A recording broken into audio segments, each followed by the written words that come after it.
Okay, well, we'll just go ahead and get started. Hopefully a few more people will chime in, right? Yep. Okay, so I want to welcome everybody to our B2B. I'm Victoria, your MC once again. I do the local HB as well as HB website design here in Huntington Beach. And we have our speakers today. We have Rachel Michelin. Did I say that right, Rachel? Last name? Michelin, like the tire. Pardon me? Michelin, like the tire. Michelin. Oh my goodness, so my apologies. It's spelled very similar to a girlfriend of mine that is said the other way. Okay, so we have Rachel Michelin, with president of the California Realtors Association with us today. And we should be getting, we're hoping Kelly Miller with Visit HB will be chiming in here because we're going to get some updates from him as well. So hopefully he'll be joining us shortly. So besides myself, do we have any, and I know Jerry was trying to chime in. We got Carrie. Do we have any other ambassadors with us today? I think we're, oh, and Paul. Sorry, Paul. Sorry, Paul. No problem. There you are. I'm trying to look over all these little faces on my screen here. Let's see if we can get a little light in here. Better light. There we go. I see Jerry coming. There you are. Jerry's on. Yeah, so anybody that is interested in the ambassador program, just, you know, you can reach out to one of us, put questions, anything in that chat on the side, we'll get back to you. We had recently our first out and about ribbon cutting at the electric bike company. That was really nice to actually be out in person. That was nice. So hopefully things will get better here and we'll be able to do more as ambassadors for our chamber. What about new members or first-time guests? Do we have any of those with us today? I think we're all just still on one screen, right? Yeah. So we're all. I don't think Cammie's been no here. No newbies before. today. Okay. Cammie. Not a new member, but Cammie, have you not been with us on any of these Zooms yet? Did she disappear on us? She's on mute. She's on mute. Oh, there she is. That's just her name. Well, Cammie's with the Wet Dog Tavern. If you haven't been down there, they're serving out on their patio down on Main. So pay them a visit. It's an adorable little tavern. Love it. Well, let's see. Do we have a sponsor today, Tina? Expert Tech Automotive. Expert Tech, so that is considered our sponsor. So we'll be having a couple of raffles. They're giving away 3 oil changes that we will do at the end. So they will be that's technically our sponsor for the day. So, but we unfortunately don't have anyone from Expert Tech representing on board, do we? Not today. Great little auto shop. If you haven't been by there, they've taken good care of a couple of our cars already. So looks like, what about announcements? The drive-in the summer nights event that we have coming up? Yes, you want to go ahead. You want me to give a little blurb on that? Go ahead. So officially we are on for August 28th. And it is going to be, I think it looks super fun because we are going to have, and we'll be sending out the layout of the map of how it'll be set up, where you drive your car in. We're going to be down at the wetlands, the Wildlife Care Center and Rehab down there, PCH in Newland. You'll be able to bring your car in.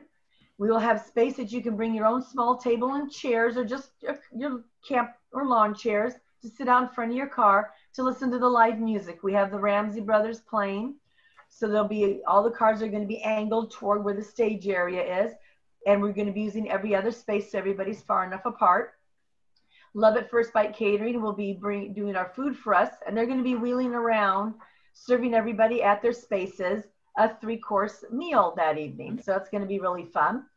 We'll be having our auction items out there. We will be doing all the bidding via your phone though. So we'll be starting up online bidding ahead of time. So anyone can bid on the stuff, not just those who are there that night. Right. We'll have some raffle stuff going on. So it should prove to be a really fun event. Yep. So get out in the fresh air, enjoy some live music, and not have to do it where we're just looking at our computer screens like this. And for folks that are not comfortable or don't want to be there, we will also be doing it virtually as a Zoom thing too. Right. So is the registration already up and going for that, Tina? It will be later today. Okay. Get it so out. You'll be able to go to the site and register for that event. We already have 35 people already signed up for it. Yes. And it's a limited spacing. So you want to get your ticket early. Yes. Yeah. So that should be a lot of fun. And then do you want to tell us, since you know more about it, our next After 5 mixer for this month, which I believe is next Wednesday, correct? And we can have Shifra. Shifra, you want to talk about, and just do it in 3 minutes, 2 minutes, Shifra, about your demo? After she unmutes. Shifra is going to do a essential oil demo for us with doTERRA. So it will be next Wednesday at, Amy, at 5 o'clock? Yes, 5 to 6. 5 to 6. Can you guys hear me? Yes. So can you do it in 2 minutes? Just explain what you're going to do. Oh, I can do it faster than that. It's our essential oils class. It's our introduction to our basic oils. There's 10 oils. It's really educational. There's medicinal uses. There's also emotional uses. And I'll show you the 3 different ways to use our oils. And unfortunately, we won't be able to smell or taste the oils. However, I'll be able to tell you how they work. And I have some people that are really excited. And there's some great ways of using these oils for your skin, with your skincare. Although we do have the doTERRA skincare, there are also oils that you can use for dark spots, hydration, and whatnot. So in these 10 oils, there's about 1,000 protocols that you can use for your home essential, kit at home. I'm really excited and look forward to seeing everyone. And it's men and women. It's just not for women. Thank you. So that, again, you can register for that on the Chamber's website. So get yourself registered for that. And I believe we're going to go right into our talk for today. Are you all ready, Rachel? Yeah. Yeah. So, and if you have questions for Rachel along the way, please put them in the chat box on the side there. So when she's done, she'll be able to answer any of our questions. If you are on a phone or something, you can't use the chat box, we'll have some opportunity with raising your hand as well at the end. So Rachel, why don't you take it away? Thank you. Well, great. And thank you for having me. I appreciate the opportunity. I'm really, excuse me, what I want to do is talk a little bit. I think we're all familiar with the guidelines that are out there, provide a little insight of what I'm seeing happening both from a state level and then looking at it from a county by county perspective. Share a few best practices and things that I think that in particular businesses, and in our case, more of the independent retailers, should be looking out for, and then answer really any questions that you might have regarding the opening or what we see coming down the pipeline in the next couple of months. So let's just start, 30,000 feet where we're at. Many of you know, I've lost track of what stage we're in. I think our 1, 2, 3, 4 stages were kind of thrown out the door. And now we're back onto this dimmer switch kind of reopening in terms of what is open and what is not. And then in addition to that, now we have the new layer, which frankly was really one of my biggest fears when we started tracking the reopening of the state, was that while we were doing this reopening county by county, that then if we had to kind of close parts of the economy, that would also happen county by county, which is exactly what we're seeing right now in California. So now we have, as I affectionately call it, the naughty list of counties that are on the monitoring list that are under different protocols than those counties that are not.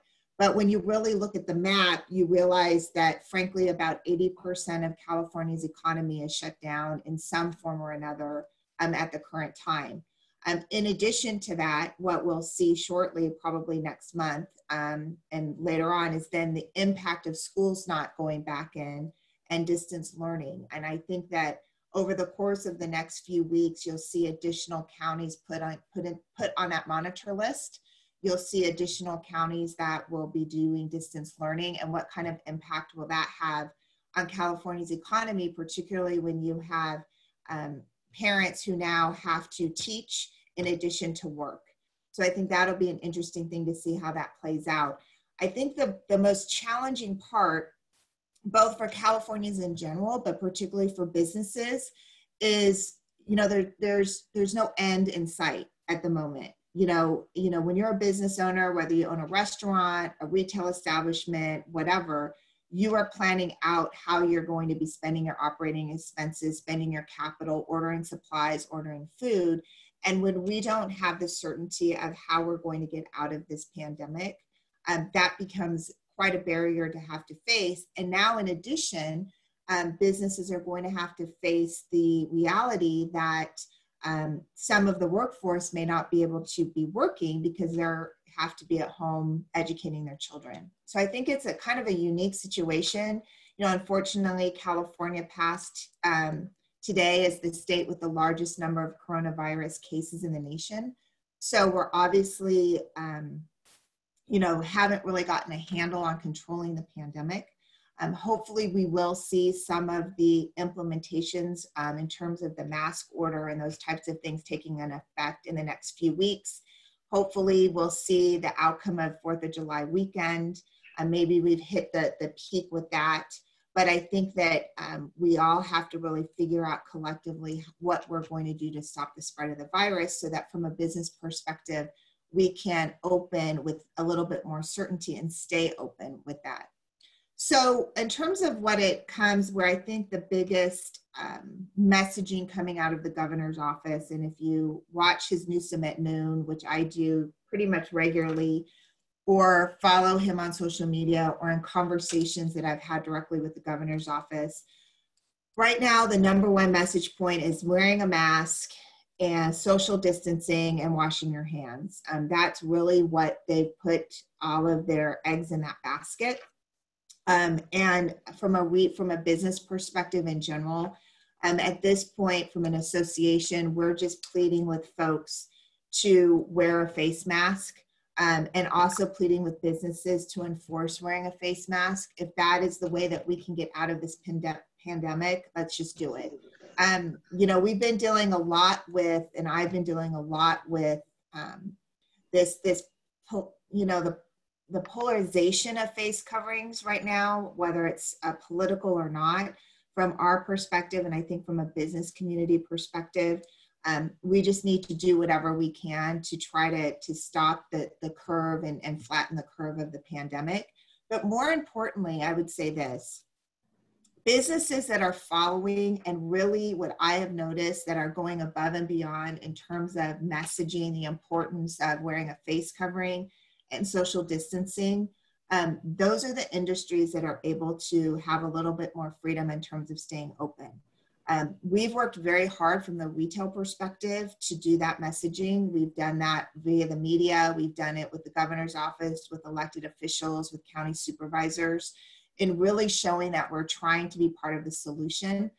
I know restaurants are trying to do the same thing. I'm blown away by the innovation when it comes to what restaurants are doing to adapt to these new guidelines in terms of outdoor dining instead of indoor dining.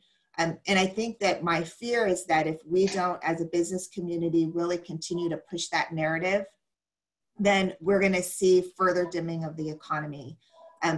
This morning, and as a matter of fact, I woke up and had to kind of do some info searching with the governor's office because there was a rumor that he was going to announce he's shutting down the economy. We hear that a lot. I don't think he is. I don't think that the California economy can withstand another shutdown. I think we know that. We hear constantly that Mayor Garcetti has threatened that he would shut down the economy of Los Angeles. We're in communications with the LA County Board of Soups on that. I don't know that that's going to happen. But eventually, if we can't see a downturn in the number of cases, particularly in the hospital and in ICU, I think we will see some further dimming of that.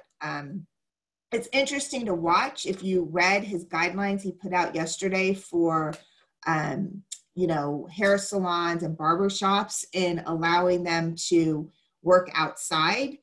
For some businesses that might work, for others it may not. And part of what we're seeing is really this picking of winners and losers. You know, he shut down indoor shopping malls, but not outdoor shopping malls. But if you are a store that has your own entrance to a mall, you can remain open.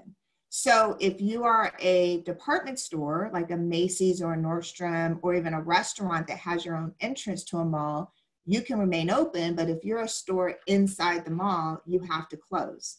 So part of we continue the dialogue that all businesses are essential, that there has to be ways that we can, as a business community, assist the governor's office, assist the Department of Public Health in mitigating the spread of the virus.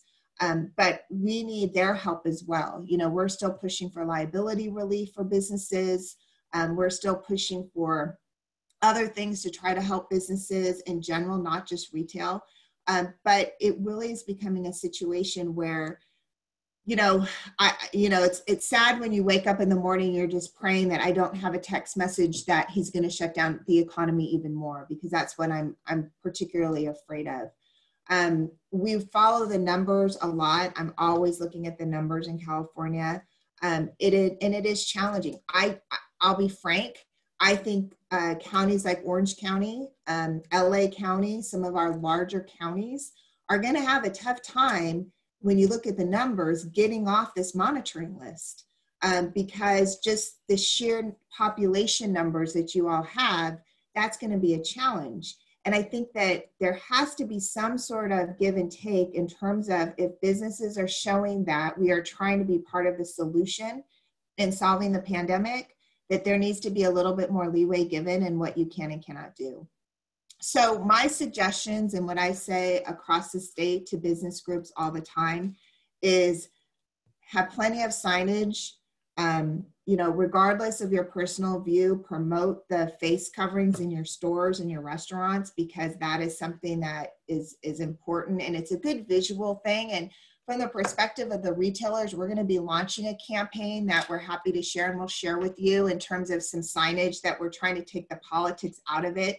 So it's not so much about a mandate, but more about, we want businesses to survive and thrive, and the way to do that is through wearing a face covering, promoting the social distancing, kind of all of the messaging that we're already hearing.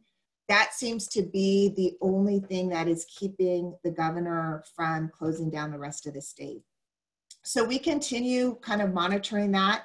I want to offer ourselves as a resource. If any of you have specific questions, you can either ask now, or you can certainly email me or call me, and I'm happy to get as much information for you as I can. But I think this is going to be a challenging couple of weeks for business. Hopefully we'll turn a corner in the next few weeks. I think that, though, we're going to see more counties on the list before that happens. And I really do think the challenge is going to be when we hit, whether it's middle of August, September, whenever schools, I know my kids are supposed to start in a month, whether or not they're going to be in school or not. I mean, you all know that in your county, I think for the most part, they'll be in distance learning, so you can kind of plan for that. But I do think that's going to have an impact on our workforce.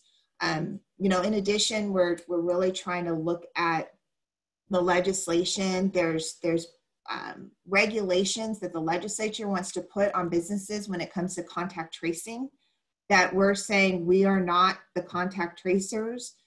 In addition, we're not law enforcement when it comes to enforcing the mandate. We've really tried to get the governor's office to step up in terms of, when it comes to enforcement, that shouldn't be left to the businesses. That's really left to, either the state or the county to enforce. You're seeing, and I don't think it's in Orange County yet, maybe some of you know differently, but you are seeing more and more local governments placing fines on businesses if they're not complying, particularly with the face covering order. We don't think that's fair either, as long as businesses are trying to make a good faith effort. And granted, I will be the first to say, if there is a business that's blatantly not following the guidelines when it comes to being open, they should be closed. At this point, we need to be following the guidelines so that we can all stay open and hopefully get past the pandemic, so we have more freedom to be open. At some point, it's going to get harder and harder to offer outdoor dining. We need to allow indoor dining to open, or else you're going to continue to see some restaurants close. So I'm going to pause for a minute and see if there's any specific questions or issues or anything that anyone else wants to bring up. I'm not watching that. Are we allowed to ask questions? Yeah. Sure. So hi, I'm Shifra. Thank you for all that great information. There's just so many anti-maskers here in Huntington Beach, and so much bullying going on. It's uncomfortable. And, you know, people are driving downtown and just seeing massive amount of people unmasked, not social distancing. They're going to the beach and they're having beach parties. That is not sending a good message at all. You know, Costa Mesa has fines. We have Santa Monica, Beverly Hills. A lot of places are doing fines. What's the focus on that? Because this isn't going to end till that stops. Yeah, you know, and that's a conversation I think you as business owners in Huntington Beach, I mean, let's just be frank. I'm just going to cards on the table. The governor is not a fan of Orange County. He's not. And Orange County has gotten under his skin. You got under his skin. And I'm from Orange County. So I grew up, my parents are in Orange. I'm down there all the time. I have a soft spot for Orange County. But, you know, when you had all the beaches open and that wasn't closing, when you had the Board of Soups kind of, you know, the public health officer leaving because of the mask ordinance, all of that, Orange County has been kind of a challenge. My suggestion, and you all as a business, as the local business leaders in Huntington Beach, should collectively make a decision if you want to lobby your local government, your city council, or even the Board of Supervisors to do something when it comes to enforcing the mask ordinance and the mandate. Because you're absolutely right. When you see those, and I've seen them, trust me, I watch it. Like I said, my parents are there, so I follow Orange County a lot when it comes to the numbers. You know, my parents are older, they can't go out. I won't allow them out really because I don't want them to get exposed. But I think you're absolutely, I mean, and that's the challenge. And I'm going to be honest, and I've had these conversations directly with the governor's office, is that business owners are not law enforcement. So you need to also, when you did the mandate, there needed to be some sort of enforcement mechanism that came from the state, and that never happened. In addition, we don't have liability protection for businesses. So that's the other argument we've made, is that if you want retailers or businesses to enforce the mandate, you've got to provide liability relief to that. And that hasn't happened in California, to the point that now we're lobbying the federal government to include it in their next round of stimulus. So really, it's going to be up to the business community to decide what you can and cannot do. I mean, do we get to a point where they shut down the beach again? I don't know, but you're absolutely right.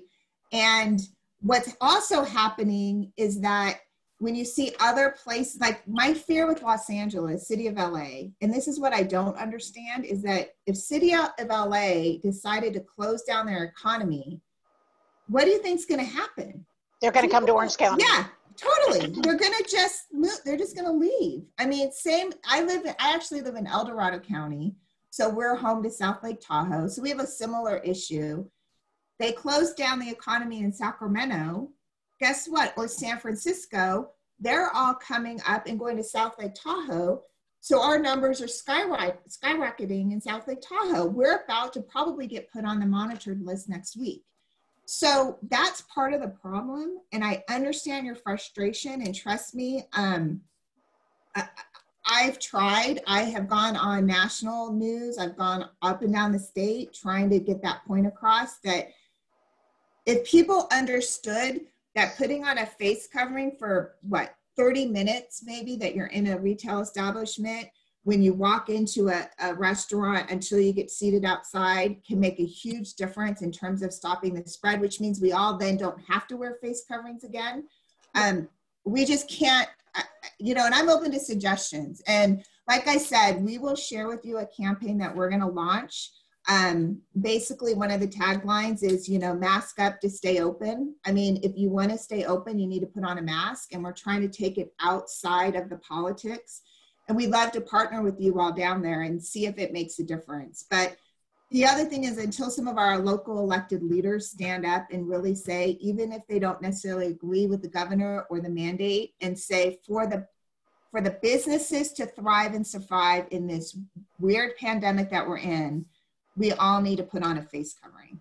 But I'm with you, and I will continue to fight on that issue, because I agree. Thank you. We have to do something.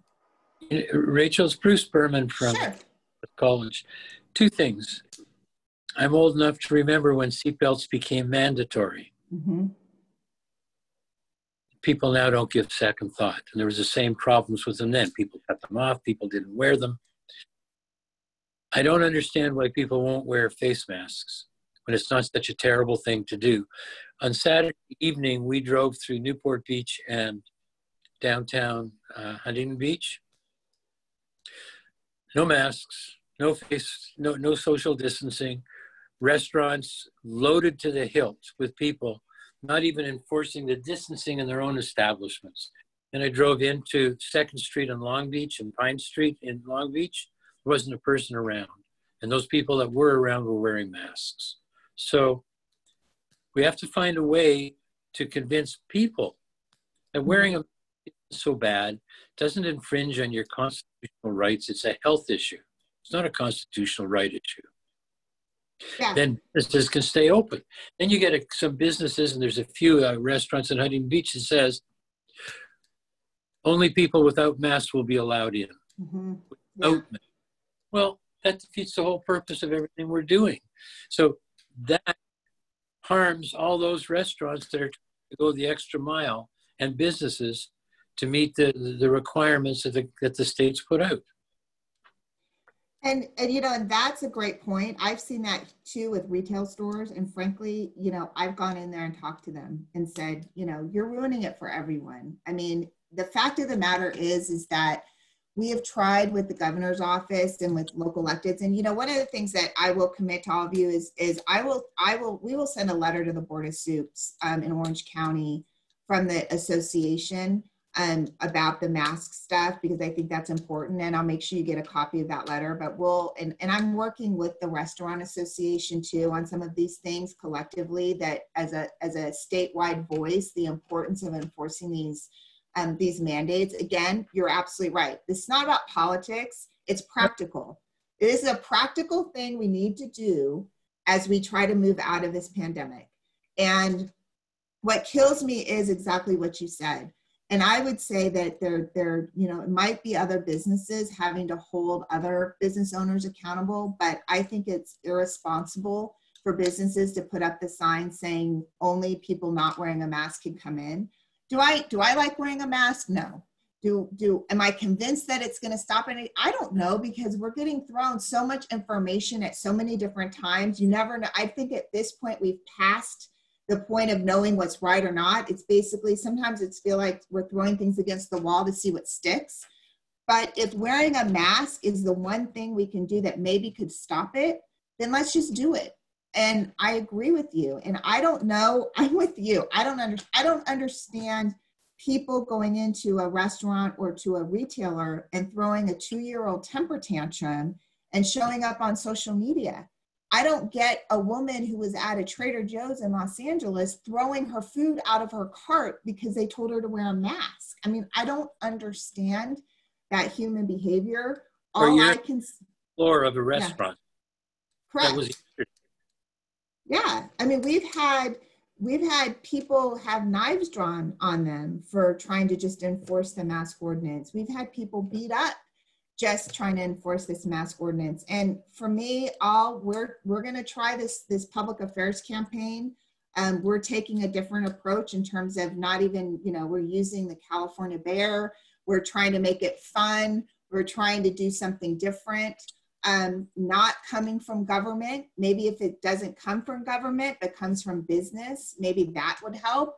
But you're absolutely right. I wish I had that answer to get people to do this, but we also know that there's probably about 8 to 10% of the population that no matter what we do, they're not going to wear a mask. And I think that's where we also need our elected officials and our law enforcement to kind of step in. And to your point on seatbelts, I think people started wearing seatbelts when they knew they would get fined if they weren't wearing a seatbelt. So maybe if people know that they're going to get fined if you don't have a mask on, then maybe that's the solution. I don't know. Well, I think Costa Mesa is doing that. They're instituting fines now for not wearing. Yeah, and I would take the fine. You know what I would do if I was an elected official? The money that you get for fines from not wearing a face covering goes into an account that supports local businesses. Right. That's what I would do. And maybe that's something you all can bring up. And if you need our help, I mean, I think that's something you bring up to your city council members and hold them accountable as well, along with your police department and frankly, the sheriff of Orange County. I think, yes, has the sheriff changed? Is he still saying he won't enforce the mandate, or has he changed that? I've lost track in Orange County. So I don't know, but I haven't heard. Yeah. Yeah, and Barbara, did you have a question that you put in earlier? Oh, yeah. I think she did. You want to read it, Victoria? She mentioned, are there any real opportunities in this unique time, like boxed meals, cleaning supplies, knitted items for curbside pickup? I'm not sure if that was a question for Rachel or if that was just kind of a general to everybody. Yeah, I mean, I think if you're talking about retail opportunities for businesses, I've been really impressed by some of the innovation you see from businesses. And, the one thing that I think we did learn from this, and we learned this early on, and I've said this a lot to small businesses in particular, you need to have a website. You need to have an online presence.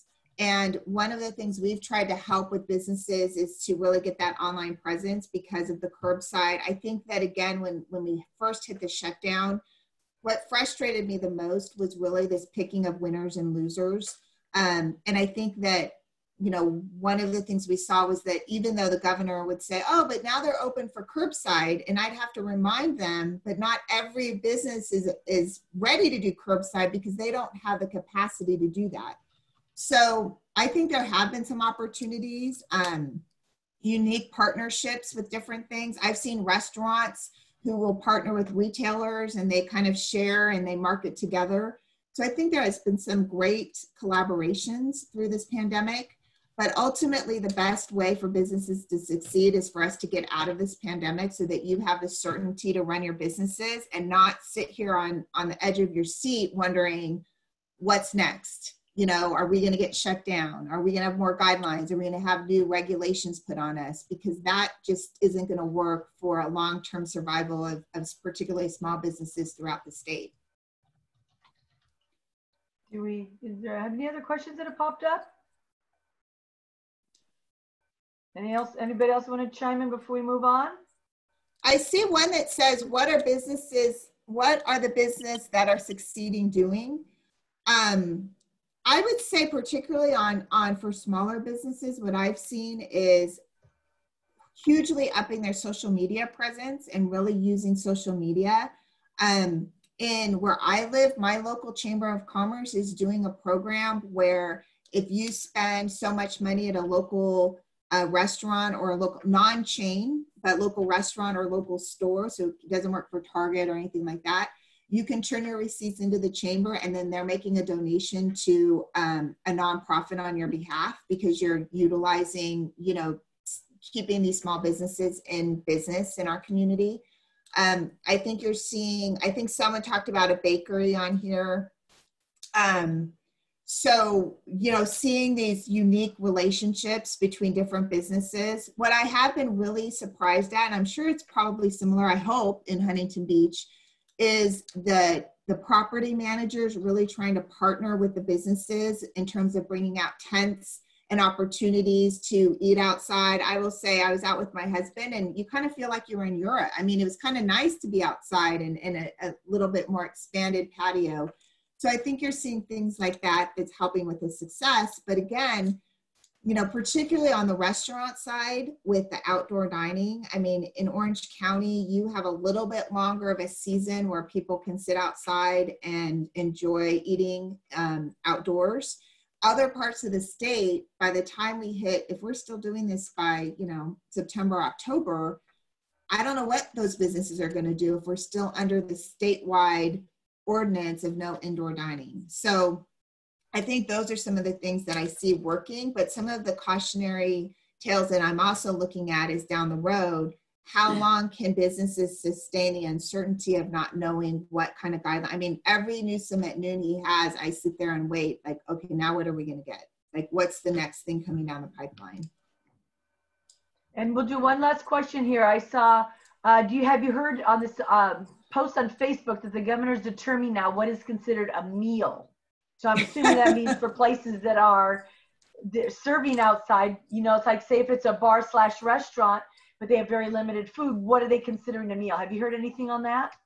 I And then have, we'll and move on that's, to Kelly. yeah, and that's been very interesting because he has said that, and part of that fits in with ABC with your liquor license and what you can and cannot sell. So he's working with the, so basically how this came about where there were bars that were saying, okay, we're going to sell potato chips. So they go to Costco and buy a big box of potato chips and say, look, we're selling food. So now we can, you know, be open.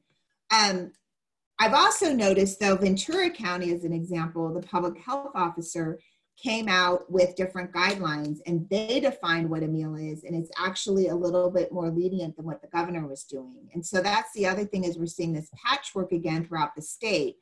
I think that, you know, here's the thing, the bottom line, and then I know we'll move on, and I'm happy to stay on if there's other questions, is the governor is doing everything he can to stop the spread of the pandemic. And I do think he is. He's trying to do his best. You can't control behavior. And so until partly businesses in general, we talked about a little bit earlier, really start to enforce, you know, the number of folks you can have, the social distancing, the face covering, when we don't see the pictures of people crashing in South Lake Tahoe on the beach, which you see, or Huntington Beach or Newport Beach, and they're not wearing a face covering, that's just going to make him angrier, which means we start this cycle of him having to put more regulation on business. And so I think collectively, if as a business community, we can work together to really show that we're doing everything we can to enforce the guidelines, that we're doing everything we can to be proactive. And frankly, our elected officials at the local level need to also accept some responsibility. And it's tough to lead in a time like this, when people are going to be mad at you if you're saying you're going to get fined if you are not wearing a face covering. But if that's what it's going to take to get us out of this, which is I think what we all want to see, we just have to do it. And, you know, we'll continue to fight. And like I said, even when this call is over, feel free to reach out to me directly if you have questions, concerns, whatever. And we'll certainly keep your chamber, we'll reach out to you when we launch our campaign, and we welcome you to participate with us and share our signage. Again, we're trying to take it out of the hands of politicians and make it more of an industry-led plea for people to wear your face covering so that businesses can remain open. So with that, again, happy to stay on if there's questions at the end. Thank you, Rachel. Yeah, if you have any questions for her, just keep putting them into the Zoom, into the chat box over there, and I'm sure she'll be monitoring those. So I'd like to now bring on Kelly Miller of Visit HB. I believe you have some updates for us, Kelly? I do. Let me pull something up. So I think you have a quick PowerPoint there. That would be Adam. Is that something? Adam? Is that something that you sent to me, Kelly? I did. We did. We sent it to Tina as well. Yeah. And you got it yesterday, the day before. I'm looking for it. I can do the old like this when the projector doesn't work. We'll figure it out. Well, here, do you have it accessible with you, Kelly, right now? Or are you going to have it open on your screen? Jennifer or somebody, we got a couple team members here. Adam, do you want me to resend it to you? Yeah, unfortunately, I'm not seeing it in my, my apologies for that. It's been a tech-filled day. We had a little issue earlier that we sorted out, but it's all good. Oh, okay. I got it right here. If you could just Got give me 2 minutes. Yep, and I'll have it open for you. Cool. So Kelly, if you just want to, when I get this open, tell me when to go to the next slide, and I'll hit the next slide for you. Yeah. Well, what we're going to do is this is a little snapshot of a budget presentation. Debbie, you've seen this already, so pretend it's like new for you. But there's some pretty good intel on here, and you know, the dourness of the moment, I think, can get us into a dark place. So at VHB, we're never in the, although I should back up, we're a little bit in the now, but we try and look what's going to happen in the future. And as we get this thing booted up, I'm here to tell you that we have some good success and some good connectivity and some good storytelling and a good story to tell with this whole, how we've positioned Huntington Beach as this inspirational moments of Zen, come here, healthy, safe, etc. And I think that that's working for us. Our hotel occupancy for those hotels that are open and our average daily rate. The average daily rate is the highest in California right now at about 260. There we go. And so there are pockets of hopes of rays and sunshine, which is encouraging. So we'll go ahead and jump into this. It's loading up right now.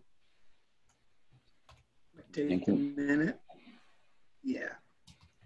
I have it displayed on my screen here. Let me know if you can see it clearly on your end. You should be able to, there should be probably Showing up. about 20 or so, maybe 20, 25 slides real quick. There we go. Yeah, it's there. Yep. It's booting.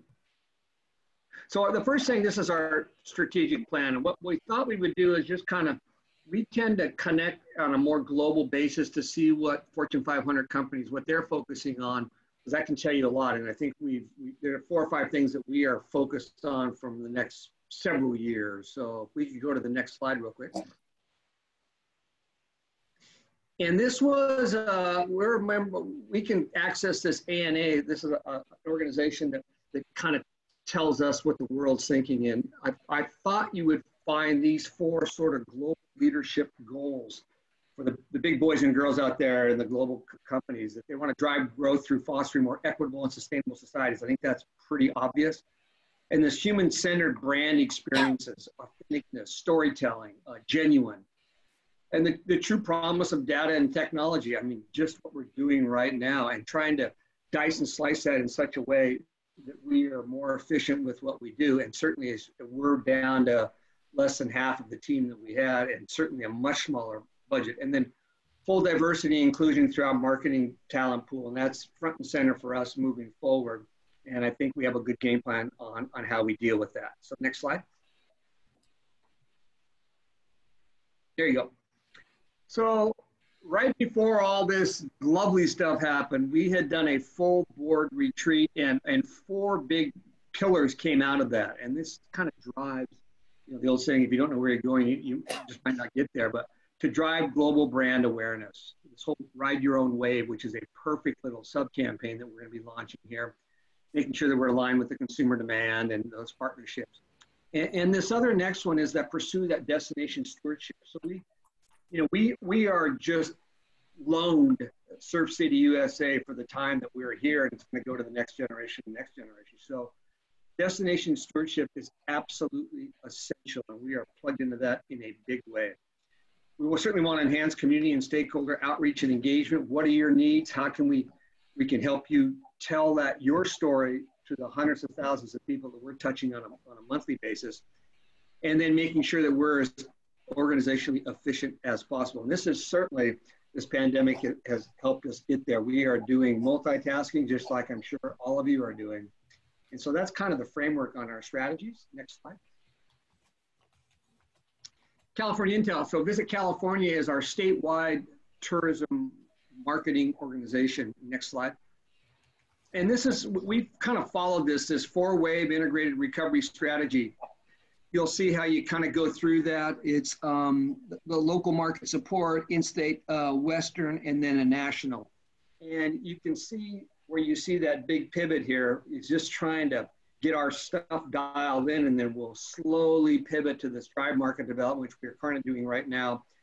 Eventually in-state, it's going to kick off early part of August, immediate call to action, and then the domestic trade partners and the OTAs, that's online travel agencies. And so we're going through these waves. Certainly the last week or so has put us back a little bit, almost to the point where the state of California and us, we have delayed the launch of this whole nearcation, calling all Californians. We've delayed that several weeks because of where we are, but we follow this California stairway to recovery closely. Next slide. Go ahead.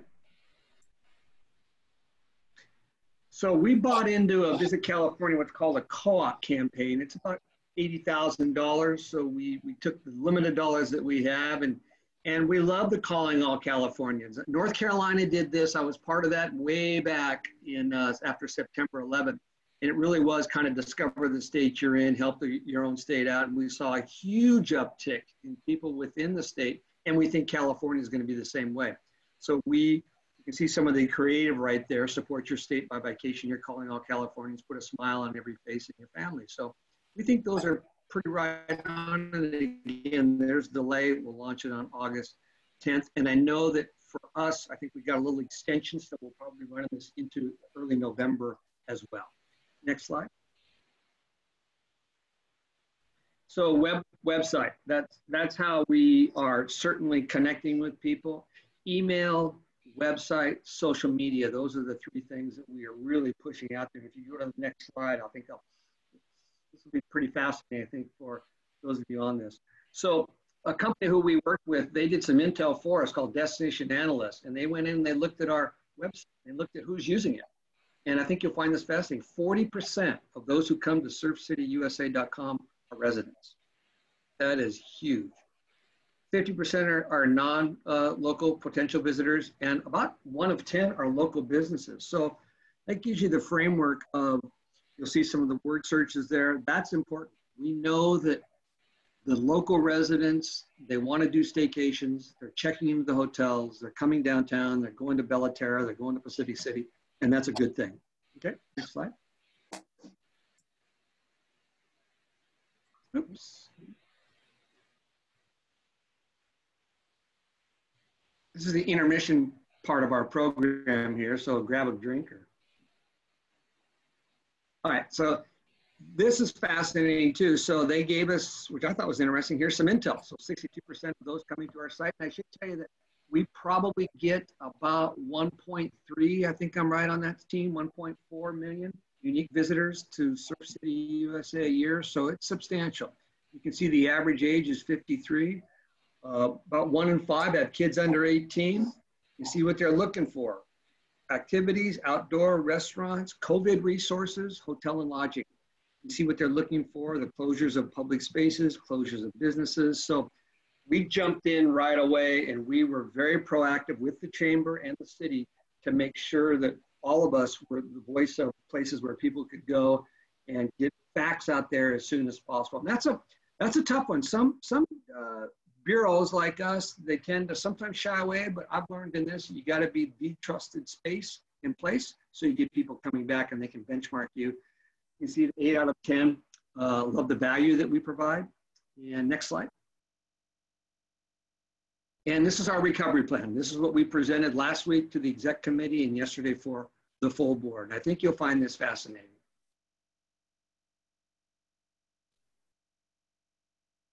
So a little bit of, you saw that Visit California thing, so we kind of distilled it down even further, but response, recovery, and resilience. You know, we wanted to help the local industry get back on its feet. We're doing that. Any sort of offers, deals, special when spas were open, kind of all that stuff we're pushing out. We want to show that we're resilient. We want to bring early travelers back. You can see the regional drive market. You go down those bullet points underneath the big buckets there. Domestic leisure road trips, packages, itineraries. Meetings are going to change now. We still aren't out of the woods on that one yet. The convention experience has been still in stage 4. We're trying to get that to stage 3, working through GoBiz and the state. It's a big uphill push. Hopefully we can do that. We feel that the B2B stuff, oops, there's a note on your box saying that your network, oh, okay. Is that my box? Barbara just sent a message there. Is that for me, Barbara? I'm not seeing anything on my end, Kelly. Overview image. Let me see. Is that better, Barbara? I'm seeing you clear right now, Kelly. I'm not sure if it's okay. Okay, I did something. She says it's better. So at 62 years old, I think whatever I did, I'm just going to stick with it. And I don't know what I did.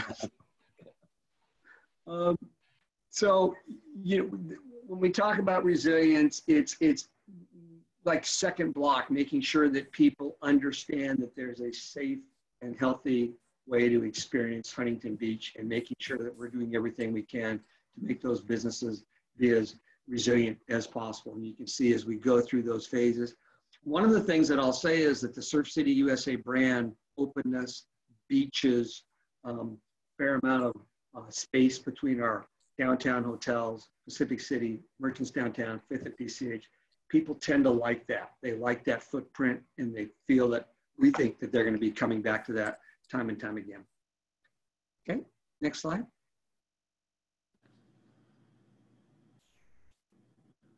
So strategic steps, this big pause, then pivot. So we did the moments of Zen, HB open for business, safe, clean and safe, one HB. So some of you, many on this call are aware of that. That's where businesses are signing pledges right now. We're putting those businesses on our side. I think the chamber team, I think you're doing some things as well to let people know that these are the businesses who have signed that.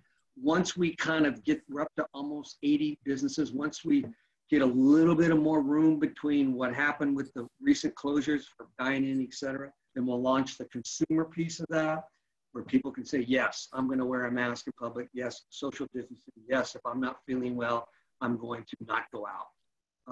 Media mix, organic search. That's when you pick up this phone and say, hey, what's open in Huntington Beach?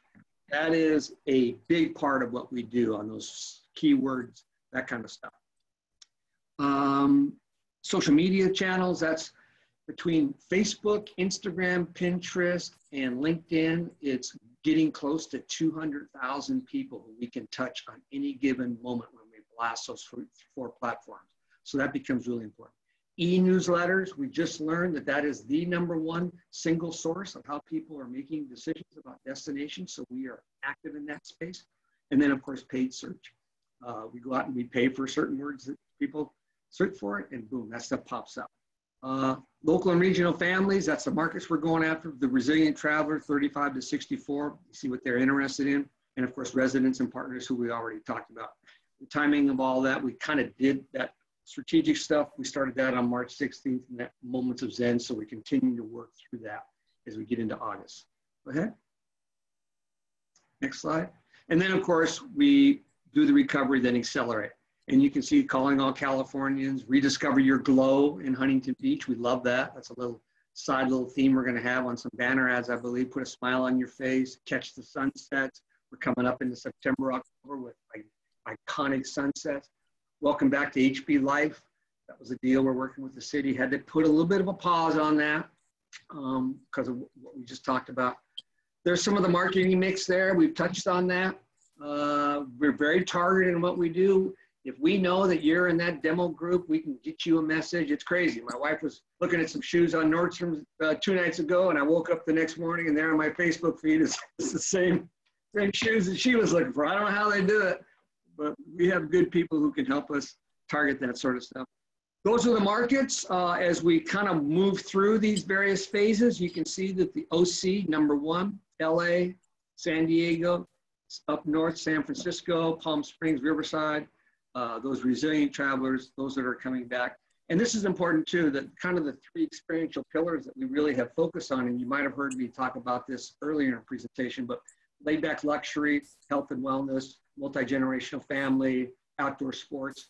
If you show interest in that, if you're excited about that, if you go to our website and you search that, you're going to get these messages. As we move through this phase, and you'll see the Western US domestic meeting planners, we know that there'll be corporate travel will come back, association, big corporate meetings will come back, and we want to make sure that we're talking to those meeting planners.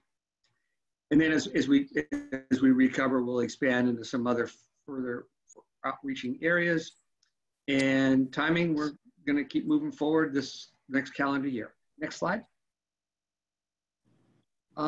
Yeah, so this is, it's kind of small, but what I can tell you on that is we track how the level of engagement, and this is Facebook engagement alone, and the good news is that we are beating, with the wonderful team that's on this call right now at VHB, we're beating some major destinations as far as engagement on social media.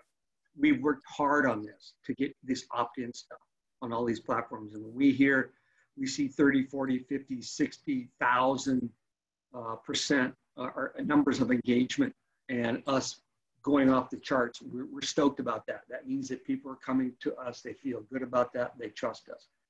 This is the 1HB pledge that we just talked about briefly. We're stoked about this. Many destinations are doing this. We jumped in early team in the city and the chamber have been working hard on this. And we think once we just get over this little hump, our sense is we'll have hundreds of businesses sign this and likely, hopefully thousands of both travelers and residents sign this pledge as well. Okay.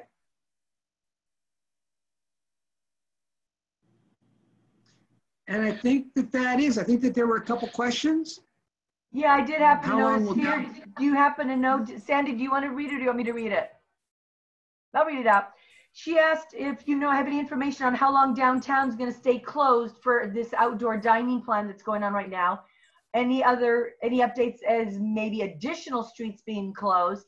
And thirdly, is Surf City Nights, when's that going to be restarting? Has there been talk on that? Do you know any of those? Yeah, I can give you some updates. I think the previous speaker, the one thing that I took away listening to just part of that is it just depends on how not only Orange County, but the rest of the nearly 60 counties respond to enforcing and telling people to wear masks, to not see a lot of people get viruses or get the virus within certain populations within restaurants, as an example. We were just down in San Diego on Friday, and I can tell you that when we walked the Little Italy downtown bid area with the executive director, we went into several restaurants and every one of them said, put your mask on, put your mask on, put your mask on. I would go a little counter to the previous speaker, but I've been down here a lot. I'm hearing the same things now from our restaurants downtown, and particularly those that are on second block. So hopefully that will continue. Regarding Surf City Nights, we're probably looking for a early next year start on that. There's a good likelihood that the second block experience will expand to third block. There's an initiative going before the city on, I think, the 3rd of August. That will be more of a cohesive look in taking some CARES money and putting some money in that from an infrastructure. And that will probably go that experience through the end of the year as well. We were planning to start, and I say we, I'm a member of the Downtown Bid Board. We were planning to start about a week or so ago, and it just didn't feel right. And with the governor's closing of in-dining experiences, we just thought that was a good time to get calls. Hopefully I answered all those. Oh, other thing, additional closures of the streets and anything? No, I haven't heard of anything. I would say that I think the governor is in a, it would be challenging to shut down the state's economy again. That is what we're kind of hearing out of Sacramento. Was there another question? Yeah, I see Bruce has a question. Bruce, go ahead. Thanks. Hi, Callie. I actually have a statement and a question. Main Street was not observing anything on Saturday night. Very few masks, massive people, crowding, walking in and out of restaurants. It was terrible. But my question is, the pandemic's been on since March, and we have 4, at least that I'm aware of, major hotels that have probably experienced major expenditures in the last couple of years. We've got the Hyatt, the Hilton with their expansion. We've got Paseo, which is new, and we've got Shorebreak. And they rely an awful lot on our summer tourism and conferences. Are they going to be able to make it until things turn around so they can get the kind of business they need? Yeah, great question. As I mentioned earlier, the hotels that have rooms open are doing okay. It's not great. The Hyatt and the Hilton don't have all their rooms open. Shorebreak and Kimpton do. The group business has fallen off to literally 0. Right. Weekend, we're seeing some good uptick.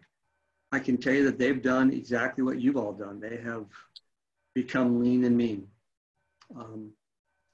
My sense is that they will survive. I think, like many of you on this call, I think everybody's anxiously waiting to see what the Senate and the House are going to do in DC. This morning, we heard talk about additional PPP. That's essential, without question. That PPP helps save a lot of businesses, and I would also include in there hotels, and of course the business interruption that this organization got as well. So it's up to politicians, and it's up to people to continue to tell people, and I throw this back on everybody on this call, is to invite your friends and family to go check into a hotel. Just like you support a local restaurant, support a local hotel. And the chains that these hotels belong to are offering countrywide major discounts from the rates that are, I know the Hiltons have said, registered any Hilton through the website, you get a 25% reduction off their best price. So I know the chains are doing something to try to get people back into the hotels.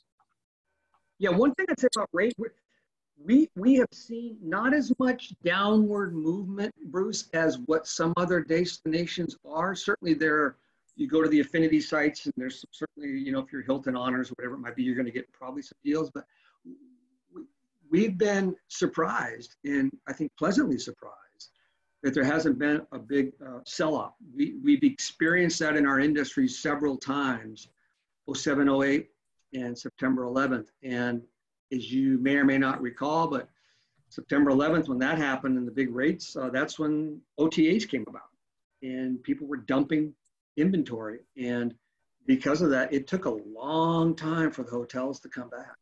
Right. I think it's the power of the brand that we can still command a fairly decent rate, and the service level is off the charts. Right. Here with hotels. Yeah, so Kelly, I noticed there was a question here on, and I'm assuming Sandy means the vendors at the Surf City Nights.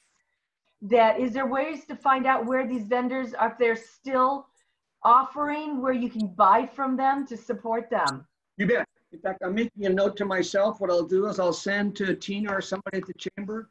Sarah Kruer is the new executive director of the downtown bid, and I'll see about getting a list from those vendors over to the chamber. I think that'd be great. There's a lot of very small vendors down there that their whole livelihood is just there.